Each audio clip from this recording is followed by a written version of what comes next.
اور ان لوگوں کے لیے حدیث شریف میں آتا ہے، حضور اکرم صلی اللہ علیہ وسلم نے ارشاد فرمایا کہ جو لوگ محاذوں پہ لڑتے ہیں ان کی عورتوں کی حرمت ایسی ہے جیسے تمہاری ماؤں کی حرمت ہو. تو ہماری افواج کے جو گھر والے ہیں، خواتین ہیں، ان کی عزت، ان کی ناموس، ان کی دیکھ بھال، یہ ایسی چیز ہم اپنی ماں کو دیکھتے ہیں. تو انشاءاللہ ہم ان کے ساتھ ہیں، اور میں اس موقع پہ کرنل صاحب کا بہت شکریہ ادا کرتا ہوں کہ انہوں نے ہمیں موقع دیا اور اتنی زبردست پریڈ ہمیں دکھائی، اور جہاد کا ایک منظر تھا اور غزوہ ہند کی شروعات ہیں. اللہ تعالی ہماری افواج کو، کرنل صاحب کو بہت جزائے خیر عطا فرمائے. میں اپنی پوری وفد کی طرف سے، ٹیم کی طرف سے شکریہ ادا کروں گا. اللہ تعالیٰ بہت جزائے خیر عطا فرمائے. بہت شکریہ. ہندو ہم سے 3 گنا زیادہ، تعلیم میں زیادہ، پیسے میں زیادہ، بیداری میں زیادہ، آرگنائزیشن میں زیادہ. وہ ہم سے 1000 سالہ شکست کا بدلہ چکائے گا. جب اندرا گاندھی موتی لال نہرو کی پوتی نے یہ الفاظ کہے، موتی لال جو کھل کر یہ بھی نہیں کہتا تھا کہ میں ہندو ہوں، پوچھا گیا تمہارا مذہب کیا ہے، کیا پوچھتے ہو؟ زبان کے اعتبار سے میں مسلمان ہوں، اردو بولتا ہوں. رہن سہن کے اعتبار سے میں یورپین ہوں، ہاں میں خاندانی اعتبار سے ہندو. اس کی پوتی نے کہا we have avenged our 1000 years defeat. یہ ہے ان کی ذہنیت اندر کی. بڑے سے بڑے لبرل اور بڑے سے بڑے سیکولر ہندو کے ذہن کے اندر یہ ہے. ان کا سینہ چھلنی ہے. ان کی بھارت ماتا کے ہم نے ٹکڑے کرائے ہیں. یہ بالکل ایسے ہی ہے جیسے گو ماتا کے ٹکڑے آپ کرتے ہیں ان کے سامنے. اور وہ انتقام ان کے اندر ہے. اس بات کو ہندو سائیکالوجی اور ہندی سائیکی جو ہے اس کے اعتبار سے سامنے رکھیے. ایک تھی ہندو کی خوف کا ایک منفی جذبہ، میں بھی مانتا ہوں منفی جذبہ ہے. مسلم لیگ 1906 سے 1930 تک صرف اس جذبے پر پروان چڑھی ہے. کوئی پازیٹو مقصد اس کے سامنے نہیں تھا. اس پورے عرصے کے دوران قائد اعظم تو ہندو مسلم اتحاد کے سفیر کی حیثیت سے شکل کرتے رہے، ادھر سے ادھر، ادھر سے ادھر. بعد میں ہندو کے طرز عمل سے مایوس ہو گئے اور کہا ہے کہ ہندو ناقابل اصلاح ہے. اور آپ کو معلوم ہے کہ نیگیٹو پازیٹو 2 تارے ہوں تو ٹرک جو ہے کرنٹ دوڑتا ہے. پھر 1932 میں پھر جب گئے ہیں علامہ اقبال راؤنڈ ٹیبل کانفرنس میں شرکت کے لیے لندن، تو وہاں جا کر انہوں نے ملاقات کی ہے. اور اس کے بعد کہا قائد اعظم نے کہ یہ میرے مینٹر بھی ہیں، مرشد بھی ہیں، گائیڈ بھی ہیں. بہرحال یہ دوسرا جذبہ تھا جو 1937 سے 1947 تک پاکستان کا مطلب کیا، لا الہ الا اللہ، گیلونائز کیا اس نے پوری قوم کو، شمال سے جنوب اور مشرق سے مغرب تک. اس کے نتیجے میں پاکستان قائم ہوا. اب نوٹ کیجئے، مثبت جذبہ ہم ختم کر چکے، دفن کر چکے. کہاں ہے وہ اسلام؟ اور اب بھی ہماری پرائرٹیز میں کہیں نہیں ہے، کہیں نہیں ہے. آج کی تقریروں میں بھی ذکر کیا ہے جنرل صاحب نے، لیکن وہ کوئی پرائرٹی نہیں ہے. ہم نے اپنی بنیاد ختم کر دی ہے. رضا تو ختم ہو چکا ہے. We don't have any justification, positive justification. اسی لیے ہماری نوجوان نسل جو ہے وہ تو سوچتی ہے پاگل پن تھا پاکستان جو بنا ہے، کائے کے لیے بنا، واٹ فور؟ سوچئے وہی سودی نظام وہاں ہے، وہی یہاں ہے. بلکہ انہوں نے کم سے کم یہ کہ ان جاگیرداروں سے بیڑا جو ہے ان کا غرق کر دیا تھا. ہم تو ابھی تک ان کو بھی سر پر لے کے بیٹھے ہوئے ہیں. ان کی جو بے حیا معاشرت تھی اب ہم تیزی کے ساتھ اسے امپورٹ کر رہے ہیں. کہا تھا وہاں کی کانگریس کی لیڈر نے، we have already conquered Pakistan. یہاں دیکھ لو کراچی کی ویڈیو شاپس جو ہے بھری ہوئی ہیں ہندوستانی فلموں کی ویڈیوز کے ذریعے سے. ثقافتی طور پر ہم پاکستان کو فتح کر چکے. سونیا گاندھی کا بیان. آج سے 10 سال پہلے میرے مضامین چھپ چکے ہیں. بھارت پاکستان مفاہمت، یہ نفرت کیوں پیدا ہوئی تھی؟ دانیال لطیفی صاحب ایک آئے تھے، بہت پرانے مسلم لیگی، جنہوں نے 1946 میں مسلم لیگ کا جو مینیفیسٹو تھا دولتانہ صاحب کے ساتھ مل کر انہوں نے بنایا تھا. پروگریسو تھا، لیفٹسٹ تھے. اور ویسے یہ کہ وہ موریشس کا خاندان تھا، لیکن یہاں پر ان کی بہت اونچی پوزیشن تھی. تو وہ دانیال لطیفی صاحب نے کہا تھا کہ یہ تو انگریز کی سازش تھی، ہندو مسلمانوں میں کوئی جھگڑا تھا ہی نہیں، نہ کوئی نفرت تھی. وہ تو انہوں نے در حقیقت ڈیوائڈ اینڈ رول، میں نے اس پر مضمون لکھے تھے مسلسل، کہ غلط بات ہے، یہ نفرت تھی. نفرت اس وجہ سے بھی تھی کہ ہندو کا ذہن جو ہے وہ ایسا ہے کہ ان کو جھنجھلاہٹ تھی کہ ہم نے کسی مذہب کو یہاں پنپنے نہیں دیا. یہ جو لوہے کا چنا جو آ گیا اسلام یہاں پر، یہ کس طریقے سے وسٹینڈ کر گیا؟ یہاں پیدا ہوا تھا مثبت، ہم نے یہاں سے نکال باہر کیا. یہ باہر سے آئے اور ڈٹے بیٹھے ہوئے اور مضبوط سے مضبوط تر ہو رہے ہیں، اور ہمارے لوگوں کو انہوں نے کنورٹ کر لیا. مذہبی جھنجھلاہٹ. پھر ہم پر حکومت کی ہے 1000 سال، 800 سال، 600 برس. اور ظاہر بات ہے ہمارے بادشاہ سب کے سب کوئی نیک تہجد گزار لوگ تو نہیں تھے نا. ہاں صحیح بات ہے. بتاؤں تجھ کو رمز آیا ہے ان الملوک، سلطنت اقوام غالب کی ہے ایک جادوگری. آخر وہی تھی نا، سب کچھ کیا انہوں نے. اس کا ایک غم، غصہ، انتقام ان کے اندر تھا. پھر انگریز نے آیا ہے تو حکومت نے چونکہ اس نے لی تھی مسلمانوں سے، اس کو دبایا. قرآن مجید کی آیت کیا ہے؟ ان الملوک اذا دخلوا قریۃ جعلوا اعزۃ اہلھا اذلہ. بادشاہوں کا طریقہ یہ ہوتا ہے کہ جب وہ کسی ملک اور بستی میں داخل ہوتے ہیں فاتح ہو کر، تو وہاں کے عزت والوں کو نیچے کر دیتے ہیں، ذلیلوں کو اوپر لے آتے ہیں، کیونکہ ذلیل بک جاتا ہے. وہ ہمارے ساتھ انہوں نے کیا انگریز نے آ کر، اور سپورٹ دی ہندو کو. ہندو کے لیے it was a matter of change of masters. کوئی نئی بات تھی نہیں. انگریزوں کے پہلے مسلمانوں کے تھے، اب انگریزوں کے ہو گئے. Change of masters, that's all. وہ آگے نکل گئے ہم سے، ان کے حوصلے بڑھے. شدی کی تحریک، سنگٹن کی تحریک، ریکلیم کرو انہیں، یہ کہاں سے ہے مسلمان، علیحدہ قوم نہیں ہے.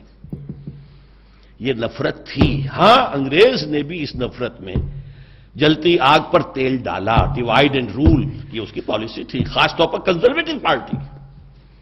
تو اس ایلیمنٹ کو بھی ہمیں ماننا پڑے گا کہ وہ تھا. یہ ایودھیا کا مسئلہ ہے کہ انگریز کا اٹھایا ہوا ہے، کسی ہندو کی لکھی ہوئی کتاب نہیں تھی کہ اس نے یہ بات واضح کی ہو کہ یہ تو یہاں پر رام مندر تھا. انگریز. بہرحال لیکن یہ کہ اس کے بعد جو ہمارے فادرز آف دی نیشن ہیں، ان کا جو تصور تھا وہ آنا چاہیے تھا. قائد اعظم سے پوچھا گیا تھا کہ بھارت اور پاکستان کے تعلقات کیسے ہوں گے؟ فرمایا جیسے یونائٹڈ اسٹیٹس آف امریکہ اور کینیڈا کے.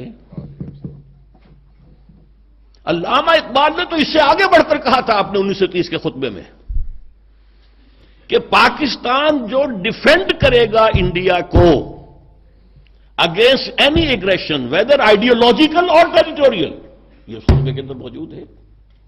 اور پاکستان نے یہ کام کر کے دکھا دیا ہے. اگر پاکستان نہ ہوتا تو ہندوستان کمیونزم جو ہے آگ کی طرح پہنچ جاتا ہوا. یہ تو جو اسلامی جذبہ مسلمانوں کے اندر تھا، اور وہ بے خدا بے خدا بے خدا، اس لہذا یہ کھڑا ہو گیا چٹان کی طرح.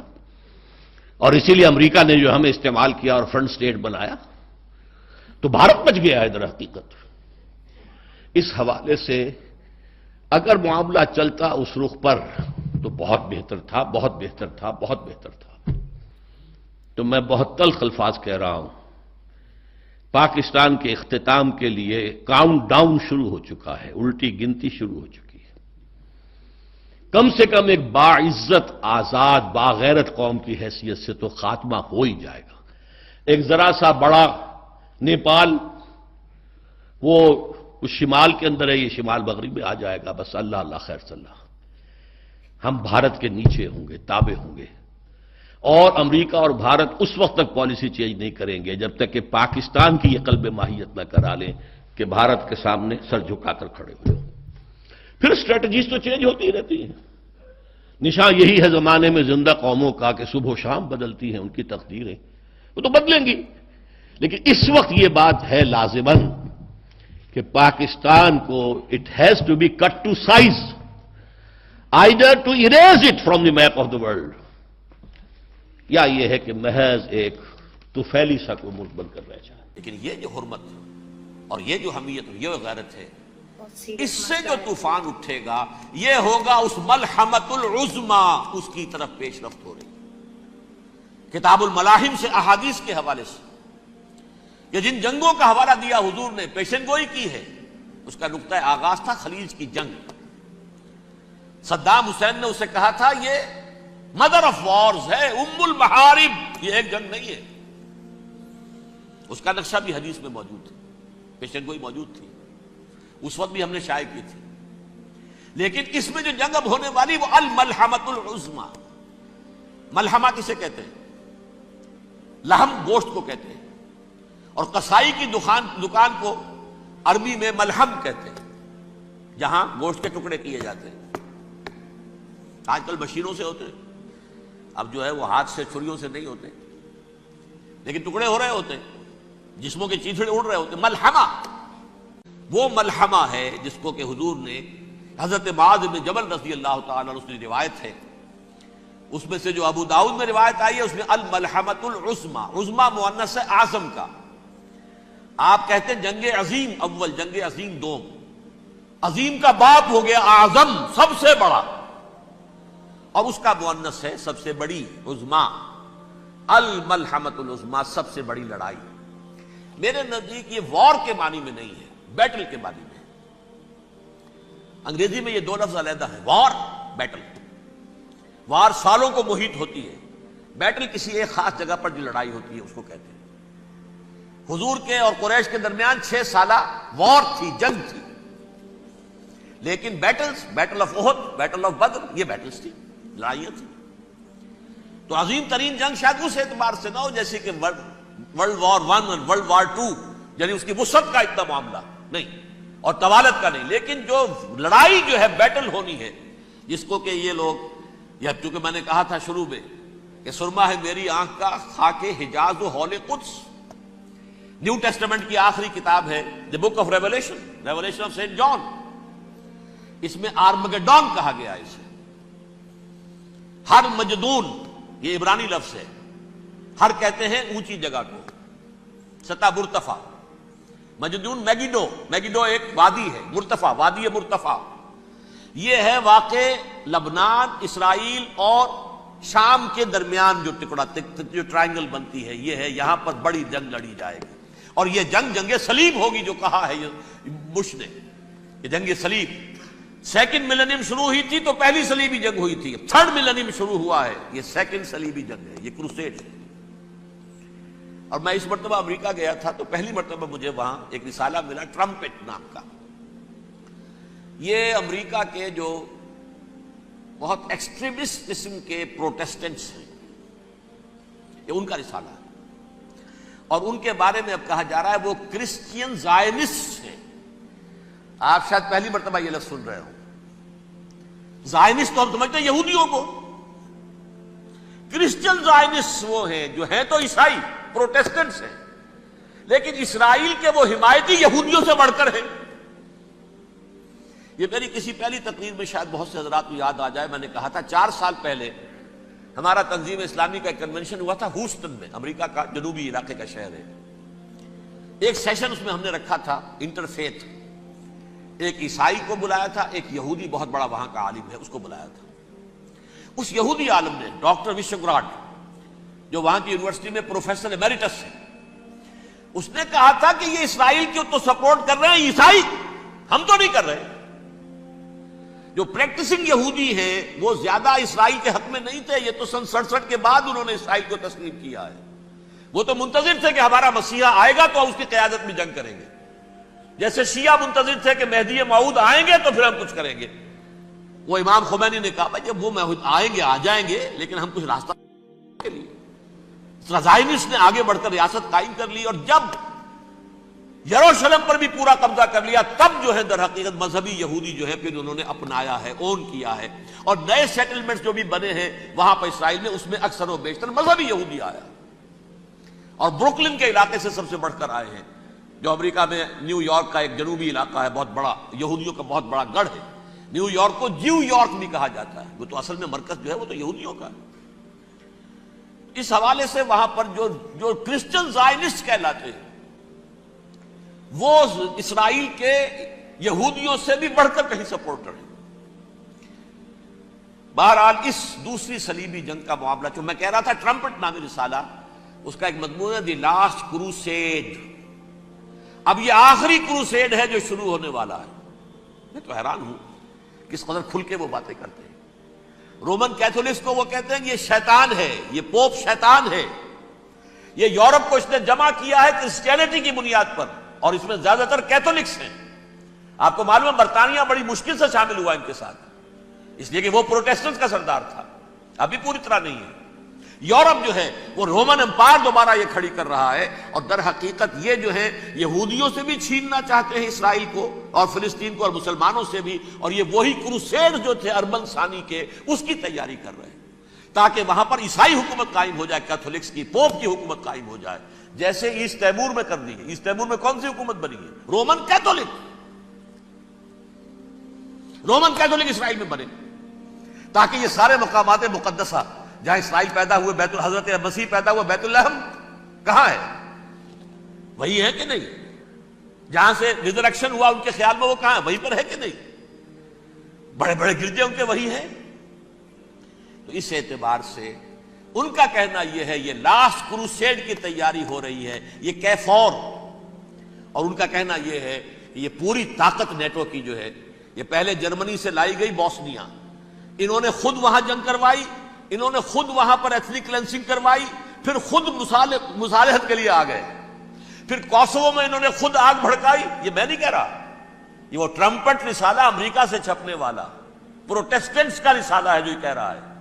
پھر انہوں نے کوسوو کے اندر کروایا، اور پھر وہ وہاں پر پیس فورس کی حیثیت سے آ گئے۔ اب وہ میسیڈونیا میں کروا رہے ہیں اور وہاں داخل ہو گئے ہیں۔ اگلا قدم ان کا سائپرس ہوگا، سائپرس میں ترکوں کو اور وہ گریکس کو لڑائیں گے اور وہاں آ جائیں گے، وہاں سے ایک چھلانگ لگائیں گے اور یہ فلسطین میں پہنچیں گے، اور یہ وہاں پر ایک رومن امپائر، اپنی پرانی رومن امپائر کی طرح کی رومن کیتھولک ریاست قائم کرنا چاہتے ہیں۔ تو وہاں امریکہ کے عیسائیوں میں بھی کوئی ایک طبقہ نہیں ہے، کیتھولکس بھی ہے، کیتھولکس زیادہ نہیں ہے ہمدرد، لیکن اب تابع ہو چکے ہیں۔ اسحاق ریبین نے جب یہ پیس ٹاک شروع ہوئی تھی، آپ کو یاد ہوگا شاید، کہ جب وہ آیا تھا واشنگٹن سے واپس فلسطین، اسرائیل، تو پہلے روم میں رکا for an audience with the Pope, اور پوپ کو اس نے ایک مرتبان سا پیش کیا تھا، حضرت سلیمان علیہ السلام کے زمانے کا مرتبان، اور کہا تھا دیکھیے 3000 برس تک ہم نے اس کی حفاظت کی ہے، اب یہ میں آپ کے حوالے کر رہا ہوں۔ اس کے بعد سے پوپ جو ہے بالکل رام ہو گیا، اور وہ عیسائیوں کے ساتھ اور یہودیوں کے ساتھ ان کا پورا معاہدہ ہو۔ اب پورا عیسائی ورلڈ جو ہے بعثت مجموعی یہودیوں کے شکنجے میں ہے۔ البتہ ان کے اندر بھی جھگڑے ہیں، جو وہاں پر وائٹ کرسچن ملیشیاز ہیں وہ ایکسٹریمسٹ ہیں کیتھولکس، ان کے نزدیک دشمن نمبر 1 یہودی، دشمن نمبر 2 مسلمان، دشمن نمبر 3 جو یورپ میں کالے ہیں، ایفرو امریکن، چاہے وہ عیسائی ہو گئے ہوں، کوئی بھی ہو، یہ 3 دشمن ہیں جن سے انہوں نے کلینز کرنا ہے، صاف کرنا ہے ان کے خیال کے مطابق امریکہ کی سوسائٹی کو، اولاً یہود، پھر مسلمان، اور پھر یہ جو کالے ہیں۔ لیکن دوسری طرف پروٹیسٹنٹس کے اندر ایکسٹریمسٹ وہ ہیں جنہیں کہا جا رہا ہے یہ کرسچین زائنسٹ ہیں، یہ اسرائیل کے، اسرائیل سے بڑھ کر سپورٹرز ہیں۔ بہرحال یہ اب جنگ ہوگی، اس کا نتیجہ کیا نکلے گا یہ تو اللہ ہی جانتا ہے۔ اب میں آخری بات کی طرف آ رہا ہوں۔ آخری نتیجہ تو جو بھی کچھ اپس اینڈ ڈاؤنز آئیں گے، تلک الایام نداولھا بین الناس، آخری نتیجہ ڈراپ سین وہ یہ ہوگا کہ اللہ کے دین کا بول بالا ہوگا، اور پوری دنیا پر محمد کے لائے ہوئے دین صلی اللہ علیہ وسلم کی حکومت قائم ہوگی۔ مفتی صاحب نے سب سے اچھا پیغام جو دیا ہے وہ انسانیت پر دیا ہے، کیونکہ ہم سب کے خون کا رنگ سب کا الگ الگ نہیں ہے، سب کا ایک جیسا ہی رنگ ہے خون۔ تو یہ سب سے بڑا ثبوت ہے کہ جو ہم سب کو جوڑ کر رکھتا ہے۔ تو یہ تو ہمارے فاصلے ہیں جو ہم نے خود ہی بڑھا رکھے ہیں۔ اور رہی بات کسی دوسرے دیش سے جنگ کرنے کی، تب ایسے فیصلے لیے جاتے ہیں جب حالات بے قابو ہو گئے ہوں، تب ہمیں دیش کی بھلائی کے لیے سڈنلی ایسے فیصلے لینے پڑتے ہیں، لیکن وہ ایک الگ بات ہے۔ تو یہ دیش کے حکمرانوں کا یہ فرض ہے کہ وہ سب سے پہلے اپنی عوام کو دھیان میں رکھ کر ہی ایسے فیصلے لیں، کیونکہ جو کچھ بھی ڈاکٹر اسرار احمد صاحب نے بیان کیا وہ ہماری آنکھوں کے سامنے سچ ہوتا نظر آ رہا ہے۔ تو ہم دعا کرتے ہیں کہ اللہ تعالیٰ پوری دنیا میں سکون و امن عطا فرمائے۔ آپ کی اس بارے میں کیا رائے ہے مجھے کامنٹ میں ضرور بتائیے گا۔ ہوپ سو آپ کو ویڈیو پسند آئے گی دوستو۔ چلیے ملتے ہیں اگلی ویڈیو میں، تب تک اپنا خیال رکھیے گا۔ اللہ حافظ۔